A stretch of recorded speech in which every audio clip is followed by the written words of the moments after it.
जब आपका गर्भपात होता है, चाहे वो अनप्लान प्रेगनेंसी हो तो आपने खुद से कराया हो, या फिर अपने आप ब्लीडिंग हो गई हो और अपने आप अबॉर्शन हो गया हो, तो आपको अपना ख्याल कैसे रखना चाहिए।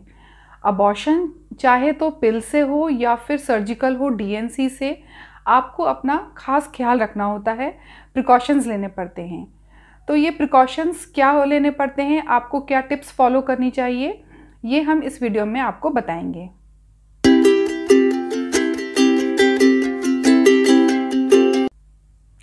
नमस्कार, मैं doctor Manisha Singh. Welcome to my channel gynae talk with doctor Manisha.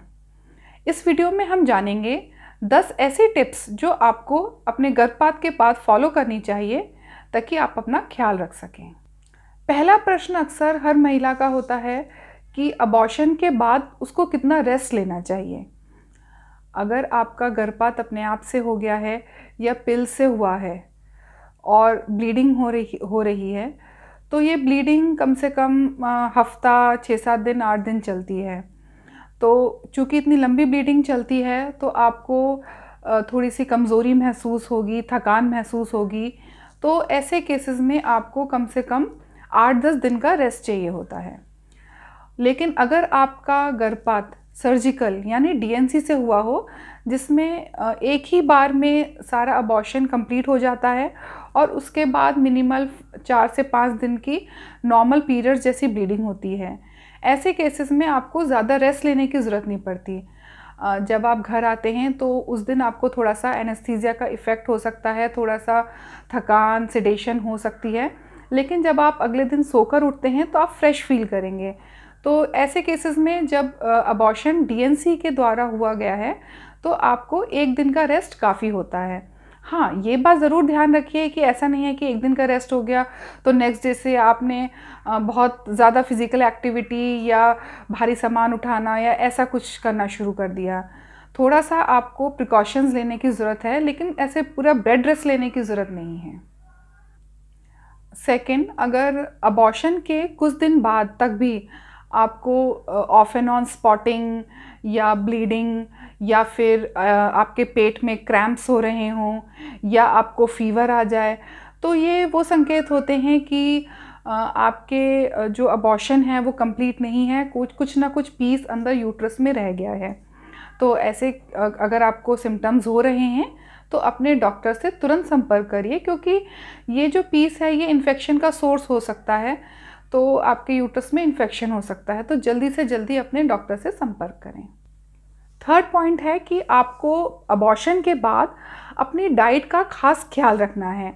आपकी डाइट ऐसी होनी चाहिए जो कि आयरन में रिच हो, उसमें भरपूर मात्रा में कैल्शियम हो, विटामिन्स हो, मिनरल्स हो, प्रोटीन्स हों, ताकि जो बॉडी का जो लॉस हुआ है, उसका जो हीमोग्लोबिन कम हुआ है, ये जो लॉस हुआ है वो बॉडी रिकवर कर ले। तो आपको ऐसी डाइट लेनी चाहिए जैसे हरी पत्तेदार सब्जियां हो गई, साबुत दालें हो गई, गुड़ हो गया जिसमें आयरन की क्वांटिटी अच्छी होती है। प्रोटीन रिच फूड्स लेने चाहिए जैसे पनीर है, दूध, सोयाबीन, दालें, छोले, और अच्छे आपको फ्रेश फ्रूट्स खाने चाहिए ताकि बॉडी की रिकवरी फास्ट हो जाए। चौथी टिप ये है कि जब भी आपका अबॉर्शन होता है, चाहे तो वो पिल से हो या फिर डीएनसी से हो, आपको डॉक्टर की सलाह से पूरा एंटीबायोटिक का कोर्स लेना चाहिए। बिकॉज़ जो ब्लड है वो बहुत ही अच्छा कल्चर मीडिया है बैक्टीरिया की ग्रोथ के लिए। तो अगर आप एंटीबायोटिक्स नहीं लेंगे तो ये चांसेस होते हैं कि आपको इन्फेक्शन हो जाए। इसीलिए अबॉर्शन के बाद एक प्रॉपर एंटीबायोटिक कोर्स आपको लेना चाहिए अपने डॉक्टर की सलाह से। पांचवी बात आपको ये ध्यान रखनी है कि जब आप अबॉर्शन के बाद अपने पार्टनर के साथ इंटरकोर्स करते हैं तो कुछ दिनों तक कॉन्डोम यूज़ करिए। इससे 2 फ़ायदे हैं। एक तो जो कॉन्डोम से एक बैरियर कॉन्ट्रासेप्टिव होता है, तो जो एसटीडी होती हैं, सेक्सुअली ट्रांसमिटेड डिजीज़ जो होती हैं, उससे बचाव रहेगा, क्योंकि मैंने जैसे पहले आपको बताया कि जो ब्लड है वो बहुत ही अच्छा कल्चर मीडिया होता है, और अबॉर्शन में ब्लड लॉस होता है तो बॉडी की इम्यूनिटी वैसे भी थोड़ी सी डाउन हो जाती है, तो बॉडी में इन्फेक्शन के चांसेस बढ़ जाते हैं। तो अगर आप कॉन्डोम यूज़ करेंगे तो ऐसे इन्फेक्शन से आप बच सकते हैं। और दूसरा ये है कि अगर कॉन्डोम यूज़ करते हैं तो ये एक तरह का आपको कॉन्ट्रासेप्शन भी प्रोवाइड करेगा, क्योंकि अबॉर्शन के बाद नेक्स्ट पीरियड कब आएगा ये कुछ कहा नहीं जा सकता। किसी को 1 महीने बाद आता है, किसी को 1.5 महीने बाद आता है, किसी को 2 महीने बाद आता है, लेकिन ये जो पीरियड होता है इसमें आप दोबारा कंसीव कर सकते हैं, जो कि आपकी बॉडी के लिए अनहेल्दी होगा इतनी जल्दी कंसीव करना। इसीलिए आपको कॉन्डोम यूज़ करना चाहिए ताकि आप जल्दी कंसीव ना करें। महिलाओं के अंदर ये भी एक सवाल रहता है कि अबॉर्शन हो गया है, अब कितने दिनों बाद आप इंटरकोर्स कर सकते हैं। अगर आपकी ब्लीडिंग बंद हो गई है और कोई भी आपको कॉम्प्लिकेशन के सिम्टम्स नहीं हैं, तो आप 15 दिन बाद कॉन्डोम के साथ अपने पार्टनर से संबंध बना सकते हैं। लेकिन अगर आपको अभी भी ब्लीडिंग हो रही है, ऑफ एंड ऑन स्पॉटिंग हो रही है, तो इसका मतलब है कि आपका गर्भाशय का मुंह खुला हुआ है। ऐसे में अगर आप इंटरकोर्स करेंगी तो इन्फेक्शन का खतरा होता है। और ये भी बात ध्यान देने की है कि अबॉर्शन के बाद आप टैम्पून्स यूज़ करना या मेंस्ट्रुअल कप्स यूज़ करना वो 1 साइकिल तक अवॉइड करें, क्योंकि ये भी इन्फेक्शन का सोर्स हो सकता है। 7th पॉइंट है कि अगर आपका ब्लड ग्रुप RH नेगेटिव है और आपके पार्टनर का ब्लड ग्रुप पॉजिटिव है, तो ऐसे केसेस में आपको अबॉर्शन के बाद NTD लेना बहुत ही ज़रूरी है, क्योंकि अगर आप NTD नहीं लेती हैं तो आपकी जो नेक्स्ट प्रेगनेंसी है उसमें आपके बच्चे को खतरा हो सकता है। अगर इस प्रेगनेंसी में आपका जो बेबी था उसका ब्लड ग्रुप पॉजिटिव है, तो वो ब्लड जो मदर है उसकी ब्लड सर्कुलेशन में आ जाता है और मदर उसके अगेंस्ट में एंटीबॉडीज़ प्रोड्यूस करती है। तो ये एंटीबॉडीज़ जो मदर में आ जाते हैं वो नेक्स्ट प्रेगनेंसी में बेबी के लिए हार्मफुल होते हैं। तो अगर इस अबॉर्शन में NTD हम ले लेते हैं तो वो एंटीबॉडीज़ नहीं बनते हैं, तो आपकी जो नेक्स्ट प्रेगनेंसी है उसमें कोई खतरा नहीं होता। अबॉर्शन होना एक महिला के लिए बहुत ही साइकोलॉजिकली डिस्टर्बिंग बात होती है। जब अबॉर्शन हो जाता है तो वो ये सोचती है कि अब मैं नेक्स्ट प्रेगनेंसी कब प्लान कर सकती हूँ। तो अगर अबॉर्शन के बाद आपने अपनी डाइट का अच्छे से ख्याल रखा है और डॉक्टर्स के द्वारा प्रिस्क्राइब किए हुए आयरन, कैल्शियम और फोलिक एसिड्स रेगुलर लिए हैं कम से कम एटलीस्ट 2 मंथ्स तक, तो आप 3 महीने बाद नेक्स्ट प्रेगनेंसी प्लान कर सकते हैं। लेकिन एक बात ध्यान रखिए कि जब भी आप नेक्स्ट प्रेगनेंसी प्लान करें तो एक बार डॉक्टर के पास ज़रूर विज़िट करें, ताकि वो आपका बॉडी चेकअप कर ले। कुछ टेस्ट अगर हीमोग्लोबिन के या शुगर के कुछ ज़रूरी हों तो वो करवा लें, और अगर सब कुछ नॉर्मल है तो आप अपनी प्रेगनेंसी प्लान कर सकते हैं। जब किसी महिला का अबॉर्शन हो जाता है तो उसके मन में एक बात घूमती रहती है कि मेरा ये अबॉर्शन क्यों हुआ। ऐसा तो नहीं है कि मैंने बहुत भारी वज़न उठा लिया इसलिए हुआ, या फिर मेरे अंदर कोई कमी थी इसलिए हुआ।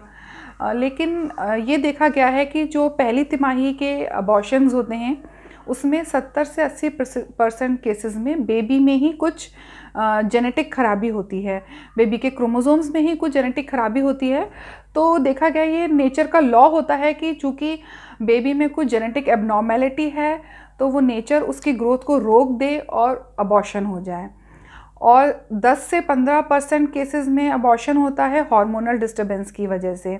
तो ये बिल्कुल आप अपने दिमाग में न लाएं कि आप में कुछ कमी है उस वजह से अबॉर्शन हुआ है। अबॉर्शन के बाद आप अपनी डाइट का ख्याल रखें और साइकोलॉजिकली बिल्कुल टेंशन फ्री रहें। हाँ, डॉक्टर के पास एक विज़िट ज़रूर दें जब आप बिल्कुल रिकवर हो जाएं प्रेगनेंसी प्लान करने से पहले, ये देखने के लिए कि सारे जो ब्लड टेस्ट हैं, सारे पैरामीटर्स नॉर्मल हैं कि नहीं। अगला और सबसे इम्पॉर्टेंट 10वां जो टिप मैं कहना चाहूँगी वो है कि अबॉर्शन के बाद आपको अपनी सेहत का बहुत ध्यान रखना है।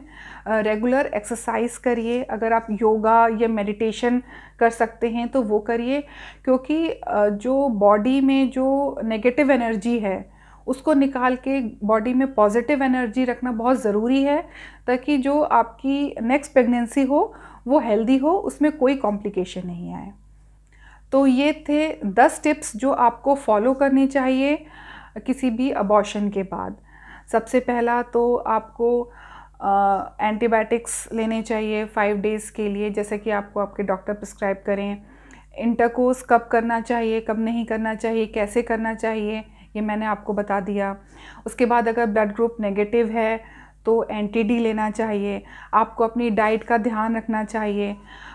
नेक्स्ट आपको 3 मंथ्स के बाद आप कंसीव कर सकते हैं, लेकिन इन 3 मंथ्स में आपको अपने रेगुलर जो विटामिन्स की टैबलेट्स हैं, आयरन की टैबलेट्स हैं जो आपके डॉक्टर ने आपको प्रिस्क्राइब करी हैं, वो आप रेगुलरली लेते रहिए।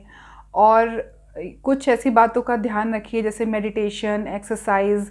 तो ये टिप्स फॉलो करने से आपकी जो नेक्स्ट प्रेगनेंसी है वो हेल्दी रहेगी। और इस टाइम भी जब आपका अबॉर्शन हुआ है तो आपकी बॉडी को हीलिंग में अच्छी मदद मिलेगी।